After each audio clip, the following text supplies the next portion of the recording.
So thank you. I'm really excited to be here. Augustinian spirituality in the 21st century was something we had kind of batted around, and it's a pretty safe title as I've thought about it more because it's very general, broad. And as I started to think a little bit more deeply about, and particularly about where I was going to go with this, I thought about the happy life and happiness, and I think that's a very relevant question for us today. And Augustine has a lot to share about what the happy life is and what that means, and I think there's something to be said for us thinking about that this evening. But before we get to Augustine, Homer's poem, the Iliad. The Iliad sings of ancient heroes pursuing glory and honor on the plains of Troy, where the Greek kingdoms joined together to sack the Trojan citadel in order to reclaim the abducted wife Helen of King Menelaus. In their battle lust and chasing after glory, some warriors are saved by a god or a goddess who, for whatever reason, favors them, and so they are kept from their fate, whereas others meet their unhappy demise, and we, the readers or the listeners, are left wondering why a god did not fly down from Mount Olympus to redirect the course of the spear flying towards its target. So we ask what power these warriors have over their fate. Why is divine intervention exercised in support of some and not others? Is glory, that very end these heroes are vying for, the only thing that can bring fulfillment or happiness? The most renowned hero of the Greek forces, Achilles, the son of a mortal and a goddess, whose anger over the loss of his friend Patroclus in the battle strife drives the narrative of Homer's poem. Achilles is uniquely given a choice: to attain immortal glory and acclaim, but in so doing to perish, or to return home and live a long, leisurely life. Achilles chooses the first option, glory, and so falls in the fighting, but still his fame is sung of and lives on forever. Another Greek hero, Odysseus, survives the 10-year-long Trojan War, and Homer tells of his additional 10-year-long homecoming, his Nostos, in the Odyssey. As the poem opens, we hear of the hardships Odysseus has endured so far in the journey home, being delayed constantly by divine wrath, suffering many misfortunes, set back due to pride, ignorance, and excessive delight in the journey, and losing his companions and all provisions. Shipwrecked for 7 years on the island of Ogygia, Odysseus is held back by the goddess Calypso, who desires to keep him with her forever as her husband, even to the offer of immortality, riches beyond measure, luxury, pleasure, no care in the world ever again. Odysseus wants something else.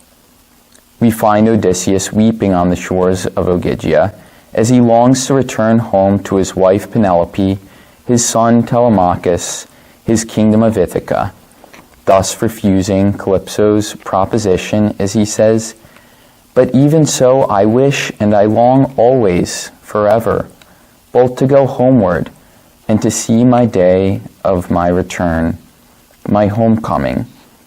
If any of the gods shatters me on the wine-colored sea, I will endure, bearing in my chest a spirit patient in suffering." And then later in the poem, to the hospitable King Alcinous and the Phaeacians, he says, "Nothing is sweeter than one's homeland and parents, even if in a rich dwelling far off, in some strange land, one lives away from home." So indeed, there is a way in which Odysseus had to leave home to find it, to suffer in distant places, and on his return journey in order to really desire home. As the Greek terminology suggests, to be nostalgic, to ache for home, as it is the only thing that will bring him meaning, purpose, happiness, and he says there's nothing sweeter. Today, our conception of the happy life is strikingly different. People are looking for happiness, for home, for meaning and belonging, though it looks quite different from Homer's definition. Terminology such as "you only live once," hashtag "living my best life," young people saying, "I'm happiest if I just do whatever I feel like doing." What are other ways we characterize happiness that we can think of, kind of along that vein? Any thoughts? Living the dream. Living the dream, yeah. Consumption. Luxury. Wealth. Yeah. So all of these ways that we've just acknowledged, these are ways of attempting to be happy, to live the happy life, that result in some ephemeral experience, good for a selfie or two, a fleeting thrill constituted by feelings that stem from the things we do, whatever situation in which we find ourselves, leaving many young people today depressed, alone, empty, not even valuing their own life, so much so as to contemplate and indeed even act upon taking it. Still, of critical importance, I think, is that we do acknowledge today that happiness is worth pursuing. Everyone does want to be happy. Aristotle, in his Nicomachean Ethics, asks what the greatest human good is. He defines happiness as most complete, in that it isn't pursued for something else, is self-sufficient, in that it includes all things that are good for human beings, and is most choice-worthy, in that it is chosen always and only for its own sake and nothing else.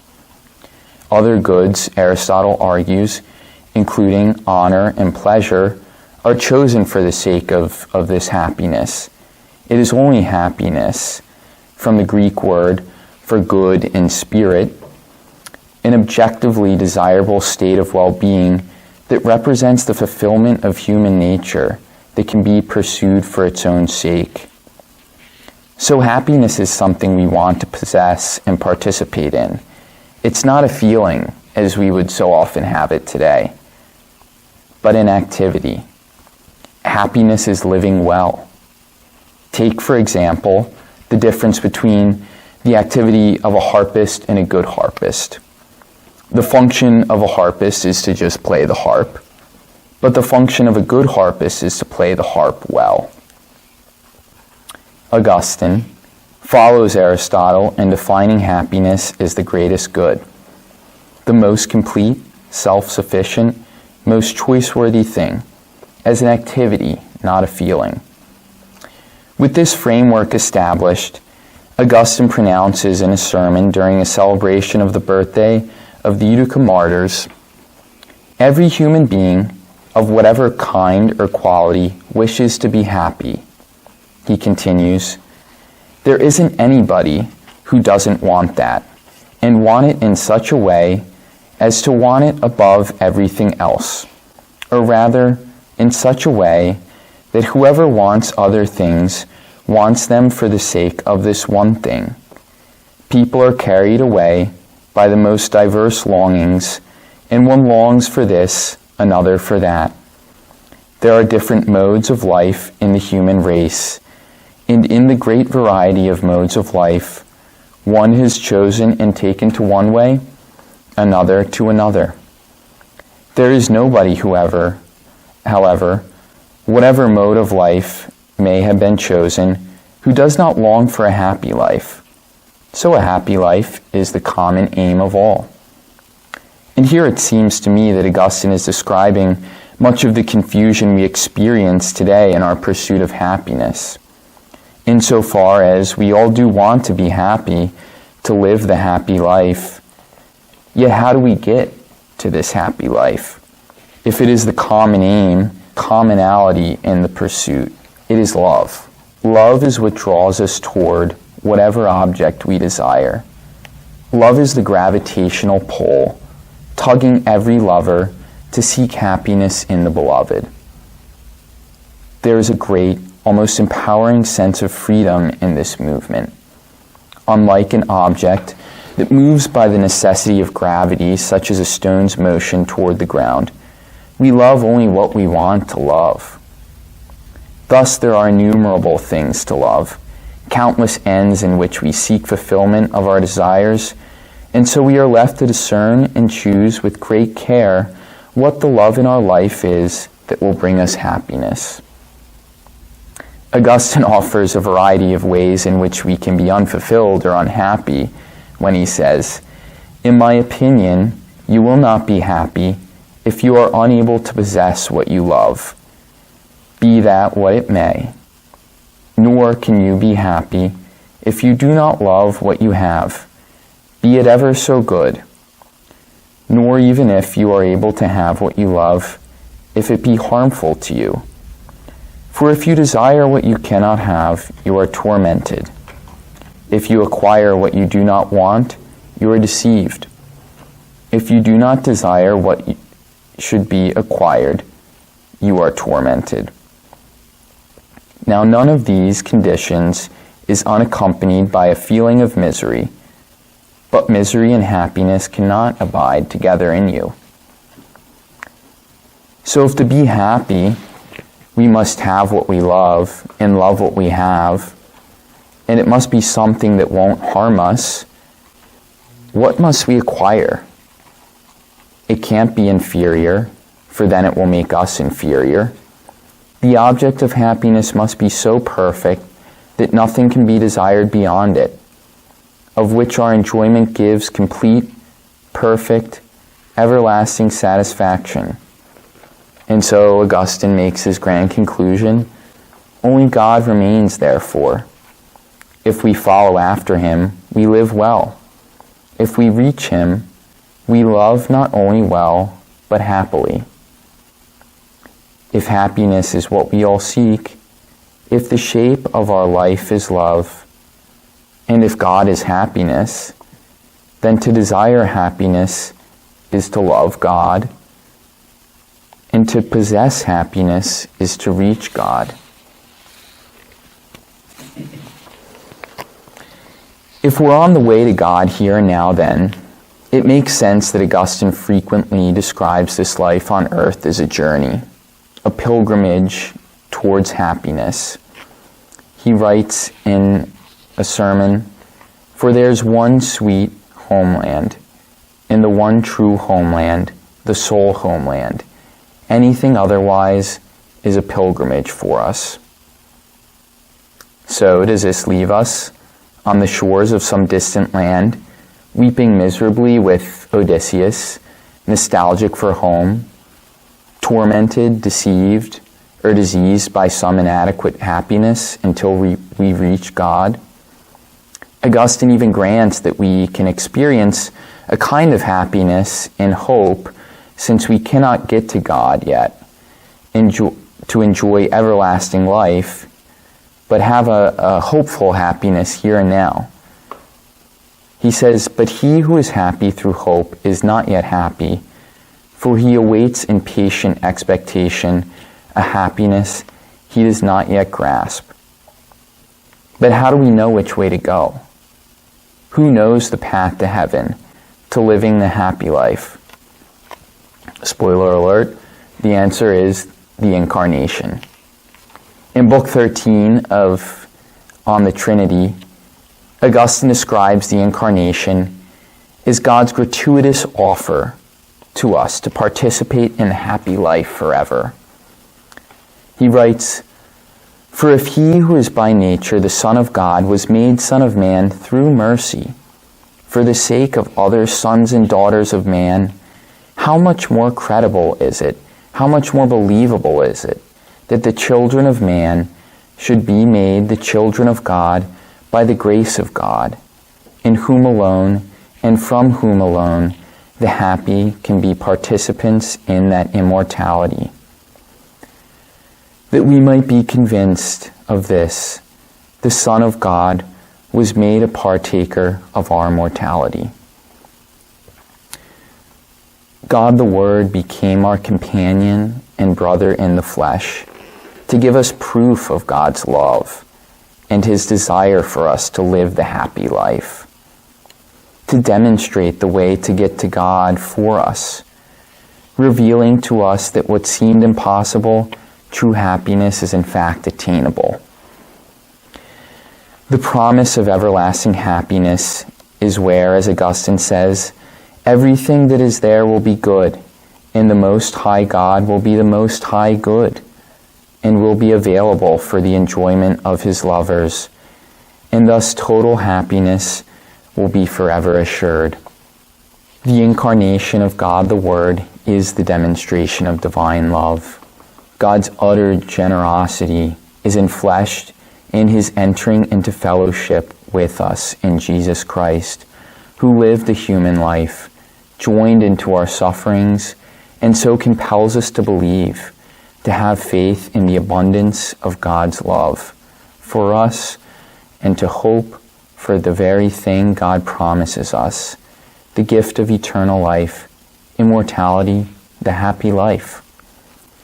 Fellowship with God is extended to each of us as children of God, brothers and sisters in Christ and with Christ, who is our North Star on this journey home, guiding us towards nothing other than our homecoming.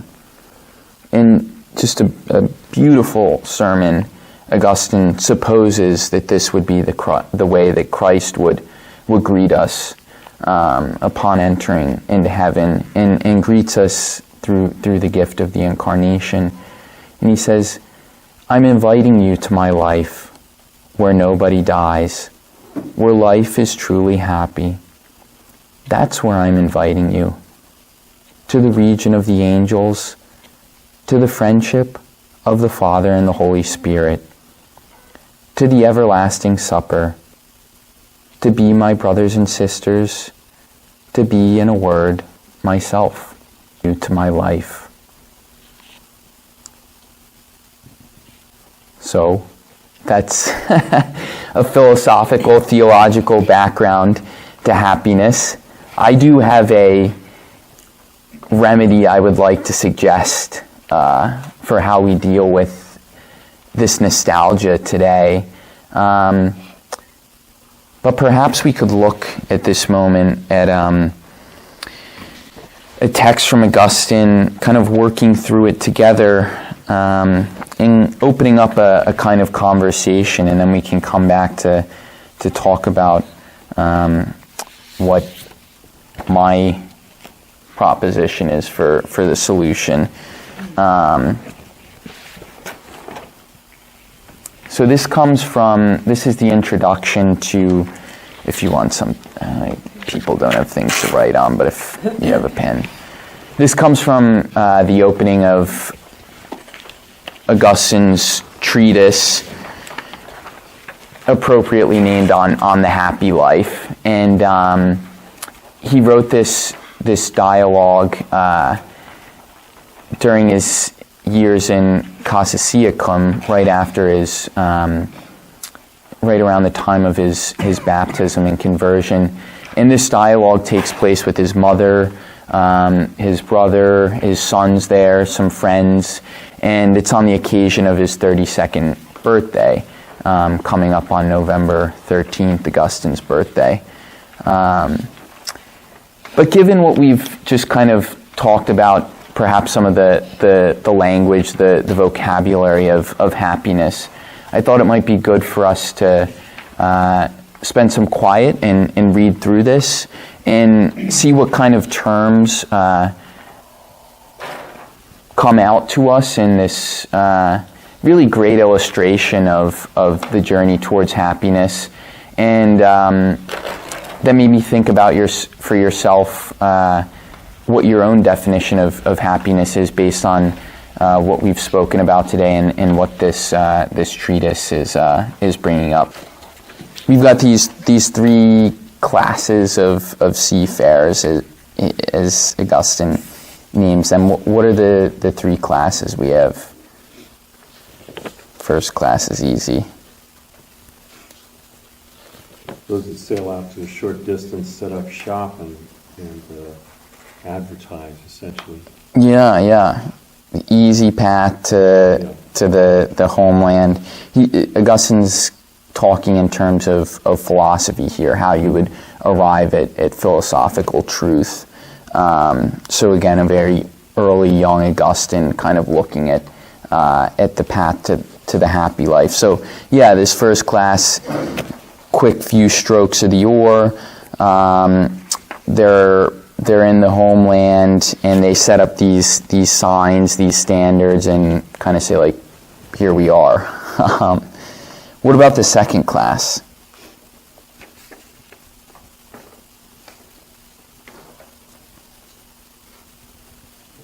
They wander out into deep waters, and then they quickly turn back with some kind of problem or something that goes wrong.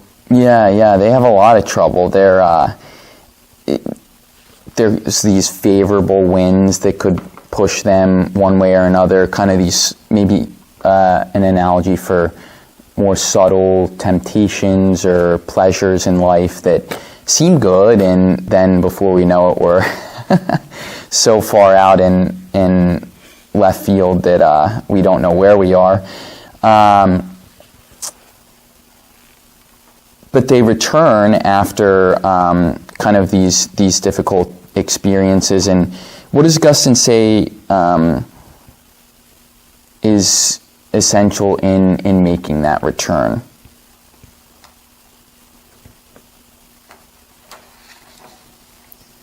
See the end of this first full sentence. So they venture to sail far away from their native land, which they often forget. And so they're forgetful. And so they need to remember, as much as they need to rely on favorable winds and the course of the oceans. There's this forgetfulness, remembering aspect that I think is really key. And then this third class, what are they all about?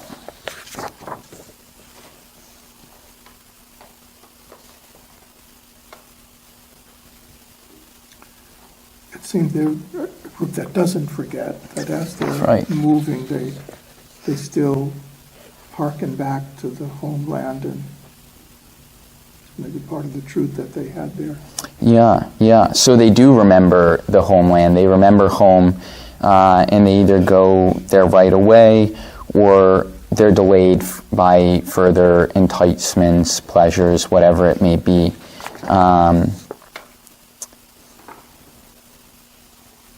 How did this kind of illustration, were there words that stuck out, or ways this helped shape our own definition of happiness, the happy life, that anyone was struck by?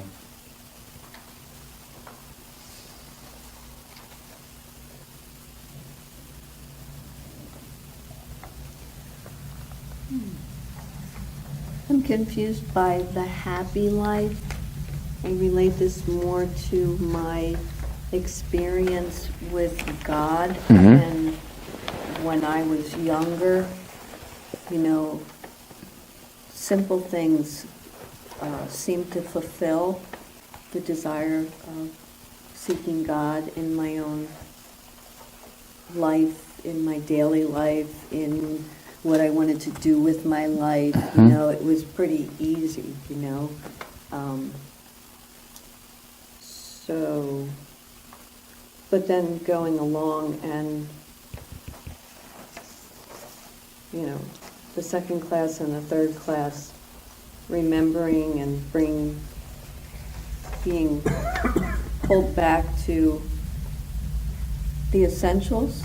Yeah. But then also gaining something else that God would reveal to me, like, yeah, this was where you kind of stepped away from me. Yep.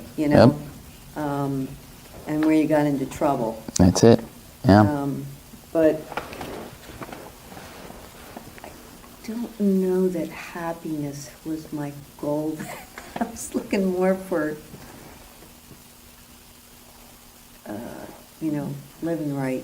Yeah. And I figured in that, he'd take care of, the important stuff. Mm-hmm. Well, that's good faith. Yeah, and I think, again, that's where we see in Augustine, for much of his young life, he was just kind of taking care of the short-sighted things, climbing the ladder in his academic life in rhetoric, definitely involved in relationships and different pleasures and desires, and was caught in this thought that this is what's going to bring me fulfillment. And there's a gaze that looks at that's only so far as the satisfaction of that desire being met. Yeah. And what he comes to realize, and what we see with the Incarnation, Augustine's look at that, and also his very real, honest acknowledgement that if the happy life is eternal life, if happiness is something that we're talking about, that no expectation can go beyond it, we can't long for anything more than it, then in a sense we're not completely happy here and now. But we're still happy insofar as we're hopeful for what we're going towards. And there is another way I think we're happy, which again I'd like to suggest, but if there's any other thoughts on the reading or happiness in general, I can suggest, and then hope it will probably bring up some further conversation. It seems like the struggle is both inner and outer. There's an external, he describes as the forces of nature. Mm-hmm. Some of those forces are within himself, his own attractions, and trying to navigate, if you will, grow in the midst of all that. Yeah. I only read it just once, but what was the inner sense of, if you will, the divine or the spiritual that was driving you forward? Yeah, so there's not a clear sense of that here, and I think again this is young Augustine trying to reconcile a prideful pursuit of philosophical truth with a stance of humility, to say that I can't get there alone. And where is this? He speaks about this vainglory in the third section of this. In that last paragraph at the top of 169, does reason teach those approaching and entering upon philosophy that they should fear any mountain more than the proud pursuit of empty glory? For within it there is nothing substantial or solid, and with a cracking of the ground crust beneath, it collapses and swallows up those walking above, puffed up with themselves, and as they tumble headlong into darkness, it withdraws from them the gleaming dwelling place just barely seen. And yeah, so we see this way in which he's really starting to wrestle with his own pride, and even in these ways that these different classes of sailors get to the homeland, there is this kind of reliance on fortune, fate. He even acknowledges perhaps the providence of God at the beginning of this. The metaphor or image that jumps out at me is the mount that he recognizes, which kind of, I'm wondering when he wrote this, whether it was the mountain of his own arrogance or pride, or that which he was climbing toward in terms of ambition. Paradoxically, though, that mountain is also, it's a scriptural image. So I don't know if that came into his play there too, because it's always like a place of encounter with God. Yeah. I mean, even in something seemingly treacherous and enticing, and leading them down the wrong path, that God is in the middle of that. Absolutely. Yeah. I mean, there's this image that I believe he's certainly referring to in this mountain from the Odyssey again, where there's these sirens, these kind of creatures who have this very serenading song that they sing, and it lures sailors to the island, but before they get to the island is just all this rocky coastland, and whoever sails towards the island of the sirens, their ship is wrecked, and that's the end. And Odysseus, as they're crossing the island of the sirens, asks his men to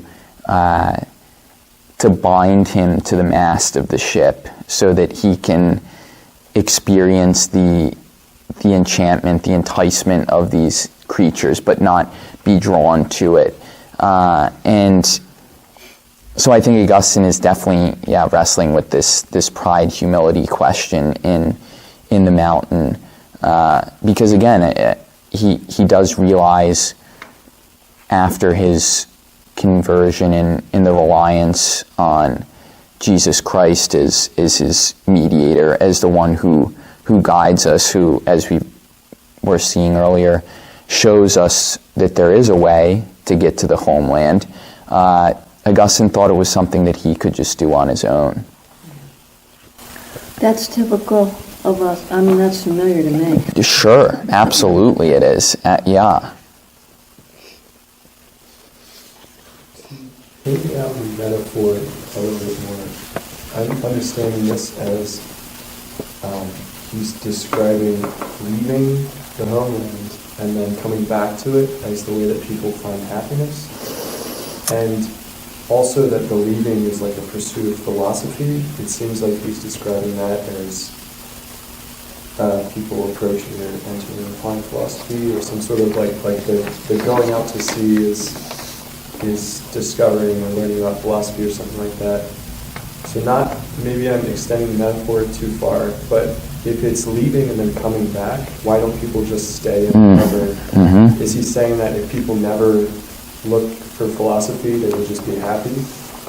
And I don't know if that's pushing the metaphor too far. No, that's great. Telling people not to study philosophy, or like not to search for philosophy. I don't think so. But I think part of I think he's saying that it's sort of in the first introductory paragraph in 1, that we are seafarers. We're cast onto the sea. That we don't start, we don't necessarily have, it's not a voluntary journey out into the deep. I think there's a suggestion that we're cast in, all of them together have cast us into this world as into a stormy sea, accidentally and indiscriminately, as it were, what man would know in what direction to struggle or where to return unless some tempest. So I don't know. It's the first I've read this, so I don't know where he's going with it, but it seems to me he's suggesting that we find ourselves Yes. in the sea, Okay. and then we take steps to try and get our bearings. Yeah. But huge point, and that you guys hit the nail on the head, and this is where I'd like to go with it. If it's the homeland, that means that we've somehow been there at some point, or there's some nostalgia within us that's reminding us of this. And I'm also thinking of like a baby in the womb. Oh, let's stay in the womb. It's warm here, it's comfortable. But the thing is, no, you can't stay. You're pushed out. Right. And I think even the journey of life, you're still pushed out, even if you stay nearby. There's no like, I want to stay behind the womb, you know what I mean? And sort of like Dante saying, in the middle of my life, There I'm wandering. That's right. It's not there or not. I'll say it was. Yeah, that's it. The beginning of the Inferno. Yeah. Yeah, it's about halfway through this first paragraph. For since God or nature or necessity or our own will or some assortment of these or all of them together have cast us into this world. So Augustine's even kind of wrestling with what is, here I am, that's the fact of the matter. I don't know how I got to where I am, but I'm here. So, yeah, this is great. Great insights. In here, Jim, about that he sees God in the wandering, the presence of God in the exile or the shipwrecked times and times of suffering, and challenge that God's providence is leading him home. Yeah. So, I'm going to push into that. We're getting it. I don't even need to give my conclusion because we're getting it. So there's this great line, this great speech that Odysseus, this is a talk on the Odyssey, not on Augustine, but he gives to his companions before they enter into this what we would call a rock and a hard place, the Scylla and Charybdis, and they have to navigate their way through this. And Odysseus says, "O friends, surely we are in no way unacquainted with evils. Indeed, this here is no greater evil than when when the Cyclops shut us in his hollowed cavern with might and force. We made our escape, and perhaps, I think, we will remember these things." And so what I would like to suggest is that there is a way in which the journey that we're on, even what we've seen is today's unhappiness, from depression, anxiety, loneliness, a nostalgia, an aching for meaning and belonging, can be remedied by our memory. And so I think the medicine for this forgetfulness of where we're going, or this wandering that we're going on, is found in an Augustinian approach to memory, which is an exercise of turning inward, of repeated thinking, of recollection. For Augustine, memory is the locus of personal identity, and it enables us to have knowledge of any sort, be that perceptual knowledge, self-knowledge, or God knowledge. And so, in a sense, to live the happy life, we must remember the object of our desire. Because in memory I meet myself and recall what I am, what I have done, and when and where and how I was affected, as Augustine says. In Book 10 of the Confessions, he kind of turns to his memory and poses this question of happiness. And here we go with a big passage from him that brings this all together. He says, "How then, Lord, do I seek you? For when I seek you, I am seeking the happy life. Is not the happy life desired by all, so that there is no one who does not desire it? Where did they know it so that they so much want it? Where did they see it so as to love it? I am not now asking whether we experienced happiness individually, or whether the experience was in that man who first sinned, and of whom we are all born in misery. But I do ask whether the happy life is in our memory, for unless we knew it, we would not love it." So a brief pause there. He's getting at what we were just talking about. I don't know if I experienced where I came from, the happy life, the homeland. I don't know if I particularly experienced that, but there's something inside of me that remembers that has some memory of that, and even turns to Adam in the garden before original sin. Is it something in my created being that recalls what this state of life was like. So he gives this analogy. Suppose two people are asked whether or not they want to join the army. It might happen that one would say yes and the other would say no. But if they are asked whether they want to be happy, both without doubt would immediately answer yes. Nor did one want to join the army and the other not want it, except because they both wanted to be happy. Is not this so because one rejoices about this, another rejoices about that? So all then agree that they wish to be joyful, and they call joy itself the happy life. Although one obtains joy in one way, another in a different way, the end at which they all aim is the same. That is, a state of joy. And joy is a reality that no one can say he has not experienced. Therefore, he finds it in his memory and recognizes it when he hears the words, the happy life. And so I think this is it right here. We've all experienced some kind of joy. We have a memory of joy, of pains. Augustine says that we experience our emotions in our memory, but we don't necessarily feel the physical effects of what those feelings would have had on us in the moment.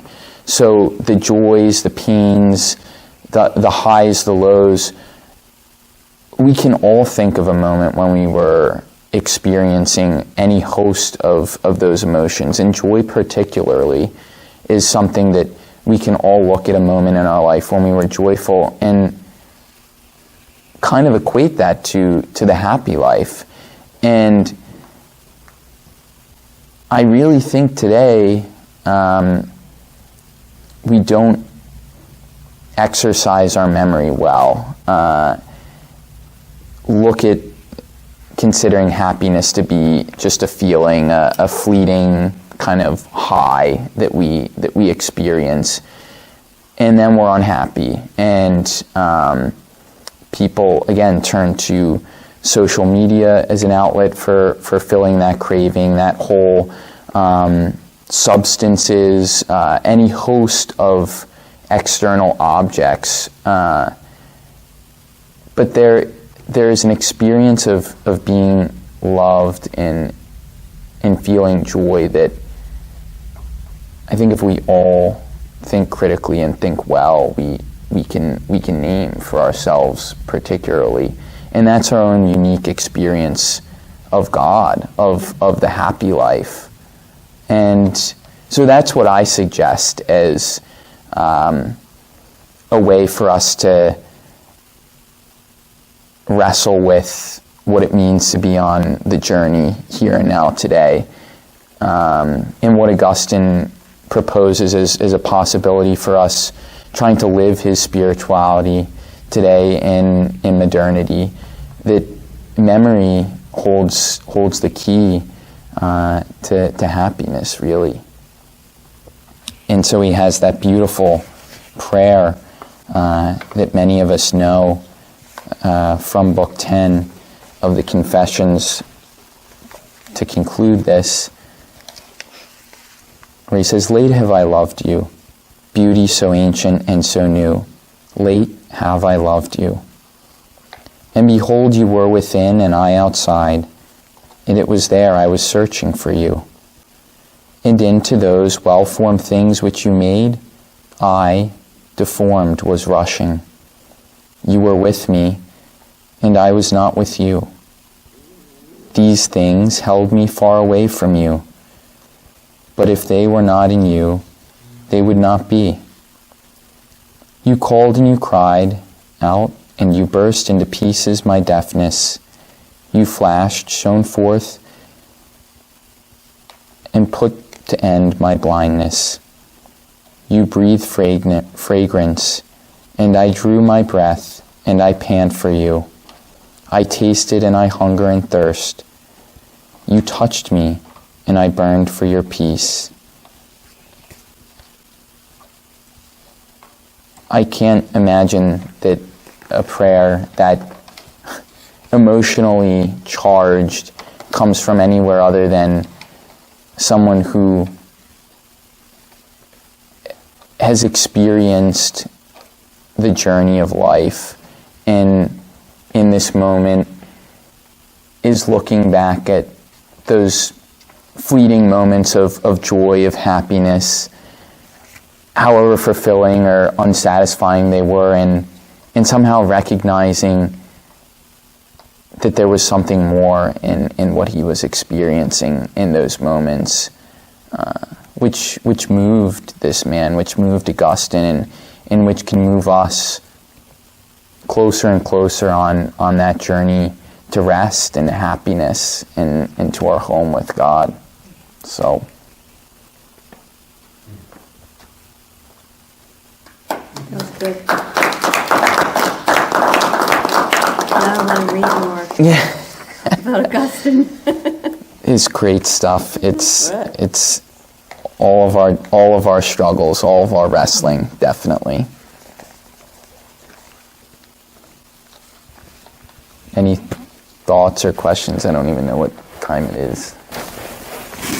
It's very timely for me. It's astonishing for me that this was the nature of the talk, because the last several months I've been just reading different passages in Scripture, and my attention's been drawn to how often the word in various iterations, joy, is used in the Psalms, in the prophets, in the Gospels, in the epistles. How frequently the authors talk about rejoicing, joy, and that it strikes me that I'm not very talented naturally at joy. It's always been an effort of focus to try and, you said, recollect, to recollect, to focus again on what it was that gives me joy, because I'm much better at focusing on what makes me anxious or depressed or unhappy. I'm very good at that. I'm a natural talent at that. Roy Hobbs, a natural. And it's just been repeatedly brought back to my attention how often the Psalms in particular talk about joy in very interesting ways, and is very focused on, like, why are you so downcast, my soul? Is the internal wrestling over the issue, and so it's very timely. Thank you. Thank you. And it's like the key to that joy is what you're saying towards the end, that Augustine discovered it's turning inside, and that inside is where the true homeland or the real contact with God is found. But I was just wondering, there's a little danger because we go inside and we get lost in our thoughts, or it's all our thoughts, but you seem to be talking about deeper than all of that, that somehow just in our interior is that which God wants to give us, which is the source of that joy and peace, and it's real peace. But we just have to be patient enough to turn inside and listen. For sure, yeah. I mean, I'm sure all of us can think of so many moments sitting in silence and just saying, I'm just going to listen, and just all the noise, all the distractions, and maybe that's all you have in that time in quiet, and I think that's good. That's chipping away at the work that needs to be done interiorly. We're not going to be able to pronounce to God this late have I loved you prayer. That comes from a lot of interior work.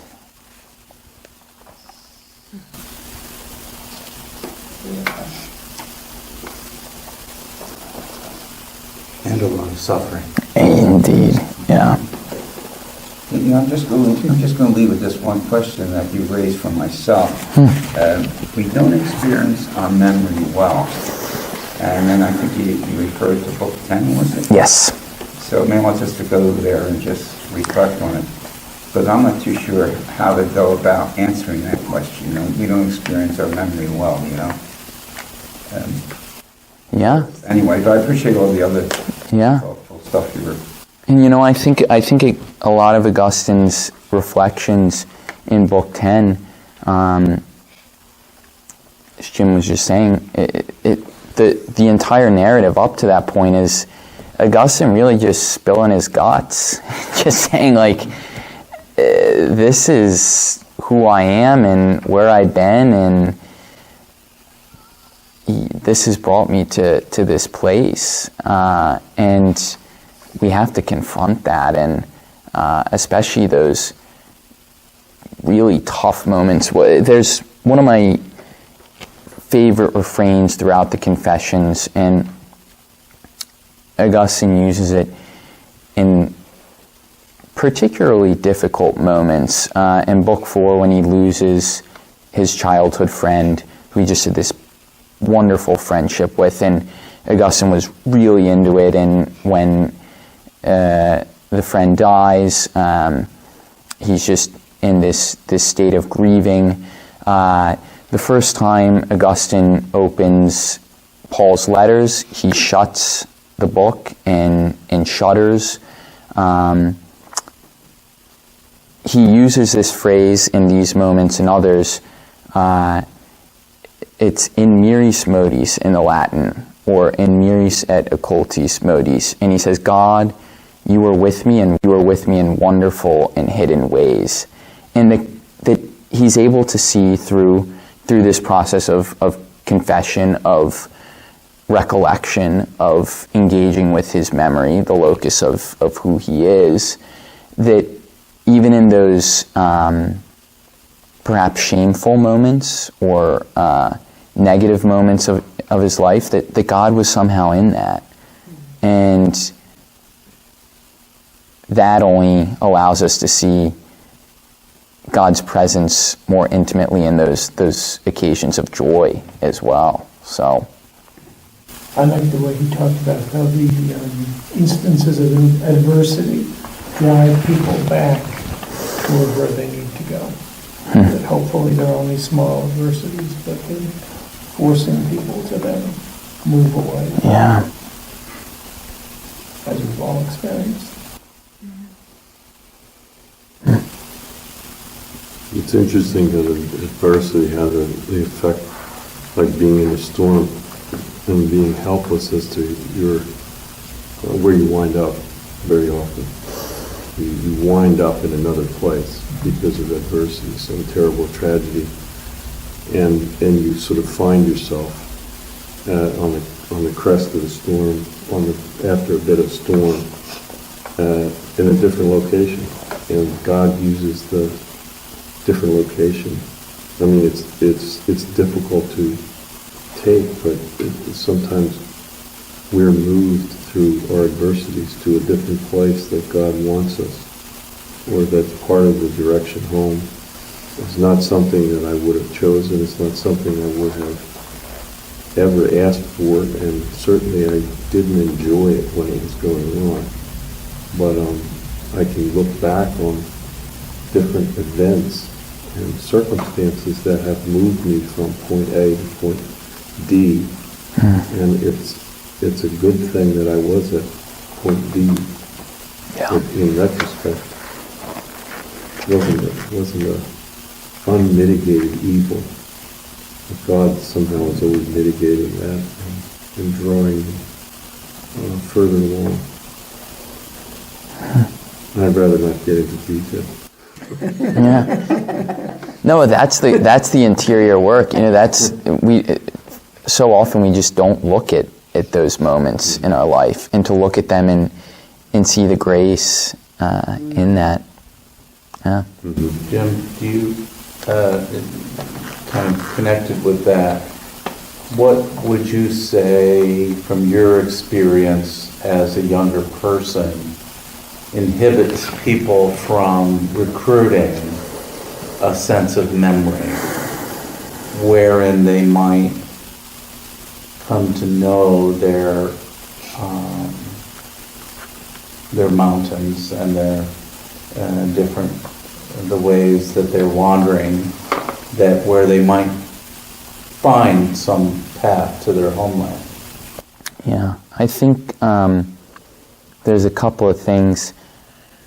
I think we're living in a very loud world, and to be quiet is just very difficult. When I was teaching the 6th graders at Malvern, 12 and 13-year-olds are going to be bouncing off the wall for however long, but it was just really tough, and they all have their own laptops, their own phones, and so not just noise in the kind of auditory sense, but there's just a lot of noise and outside stimulation that just keeps pulling us outside of ourselves.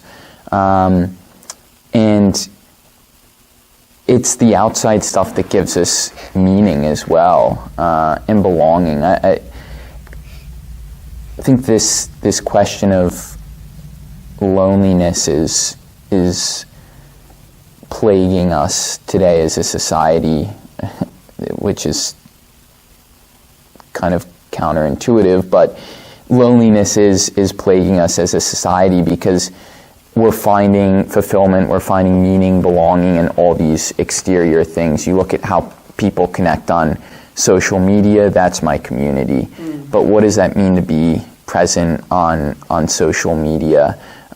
What does it mean to find who I am in these external objects and be defined by, however I want my personality to be perceived on social media. It really just flips everything on its head, and it's really tough being a young person today with a semblance of faith, I think, because the vocabulary, the rules of the game, in a sense, have just been thrown out the window. We're not speaking on the same terms today at all, which makes it really, really tough with young people. But as I said earlier, when I was living in the undergraduate halls as a graduate student, I see with these kids, they're restless, like Augustine was. They are looking for it, but the exterior attractions and obstacles that we have are just that much more. I think there's real opportunities in just an analogy, the analogy of being on this ocean. Is when you're sailing, my experience of sailing is when you're sailing and there's a stiff wind, you're busy. I mean, you are busy, you're focused, and it's exhilarating. You just want to do nothing but keep sailing. It's when you're becalmed or when you have capsize that you have a chance to reflect on what just happened, and you have a little bit more peace. But while the wind is blowing and you're caught a breeze, you're just busy. You're flying as far as you can go, as fast as you can go. So there's sometimes I don't know that it's certainly possible for somebody to deliberately say, I've been going too fast, too long, I don't know where I am, I don't know how to get back. My own experience in my life is that mostly I was doing more thinking when I was capsized. That's when they say an opportunity change to float happens for a while. or doesn't happen until we capsize. Yeah, float for a while, think about what just happened. But that's that pride we deal with today too, where look at kids coming up, and I don't know, parents put a lot of pressure on their kids today too. Middle schoolers thinking about high school, college. We're just high schoolers thinking about their career after college. We're just we're unable to kind of be still because we're constantly working with the winds that are blowing the ship in whatever way they are, and it never gives us that moment of stillness. I think it's a wonderful experience to be able to sit with those you love together in silence. To be quiet with others is an opportunity that not many people get to have, and it can be really really healing and really uniting.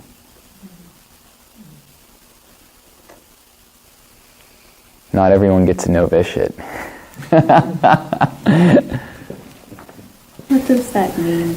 I know they said you professed in 2015. Mm-hmm. I don't know what that means. I don't know what novitiate means. Oh, sure. And no one's calling you by a title. So I'm assuming, I know Father Bob is Father Bob, Father Dan is Father Dan. Jim? I don't know, because nobody called you father or brother or whatever, so I don't know. I mean, we don't always go by our titles. Okay. But, yeah, I mean, some people always call me father and some people call me Jim, so.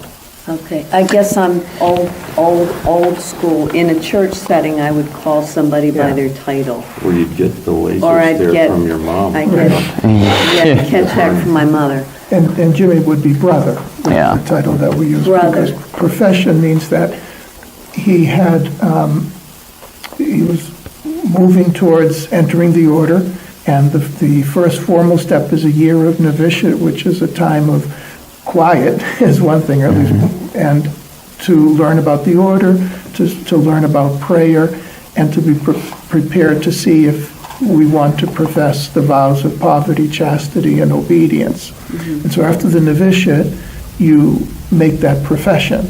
And in the first years, it's temporary. It's a year at a time that we renew that profession every year. And after a certain point, if your choice is to incorporate into the order fully, and this is where Jim is moving towards now with solemn vows, which is the permanent commitment of the three vows as a religious, as a friar, as an Augustinian. And then many are also looking towards priesthood, and so they're moving towards the preparation to later be ordained. Does that help a little bit? So now is the novitiate time. No, I've No. done the novitiate. So the novitiate. That's only 1 year? That's right. Mhm. Okay, so now you are still moving towards... The solemn Call it in profession. Yeah. formation. You're in They're still in formation, Okay, yeah. Seminary. Yeah. Seminary, yeah. okay. And it's brother until you make the next leap, which is as a friar or a Well, priest? we have some friars who make the solemn profession, the lifelong profession of vows, who choose not to be ordained. So we have both brothers and priests within. We're all Augustinians, but we have some who feel called to ordained ministry and some who don't. Okay. Thank you for educating me. Yeah, definitely. Well, I think we owe Brother Jimmy a round of applause. You're welcome back every week. Thank you. Thank you a lot for all your thoughts, too. This was, yes, very, very graceful. So, yeah. Brother Jimmy will be in the back signing autographs. But thank you all for being here, and stay tuned for our next lecture, next talk, next part of the retreat in the series. We'll be reaching out in the coming weeks and months ahead. So thank you so much, and thanks again, Brother Jimmy. Absolutely. Thanks, Jeff.